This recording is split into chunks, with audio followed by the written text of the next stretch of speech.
Until recently, I had always believed that my grandfather was the best man in the world. Affectionate and a bit forgetful due to his dementia, he was the pillar of my family. But everything changed the day a strange girl appeared in our lives. I don't remember the first time I saw her, I only remember the fear I felt when I saw her expression. I was walking with my grandfather in the neighborhood when I noticed her standing on the other side of the street, watching us.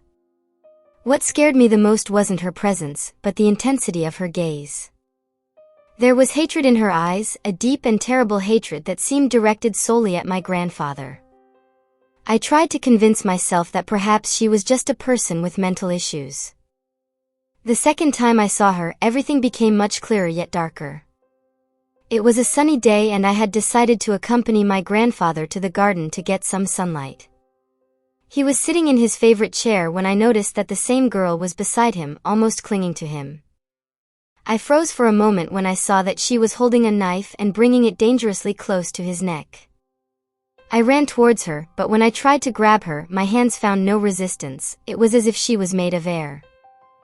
At that moment, my grandfather, with total calmness, told me not to worry, that she was his friend Clara. Confused and frightened, I ran to the police station.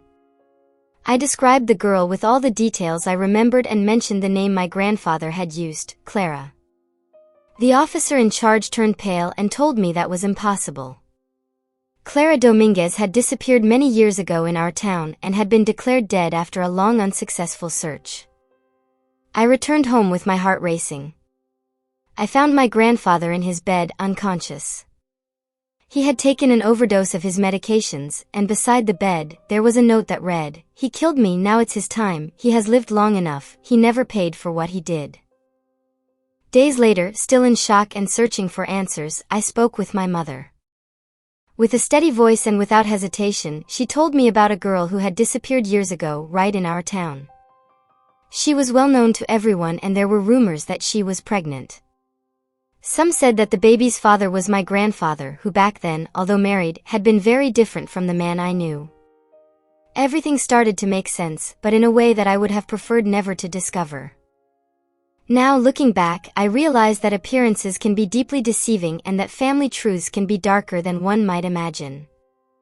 My grandfather, the man I thought I knew all my life, had been harboring secrets I could never have imagined. And the girl, Clara, was probably a victim of his past actions, doomed to roam in search of justice even after her death. Although part of me wishes I had never uncovered these secrets, another part knows that it is better to face the truth, however hard it may be.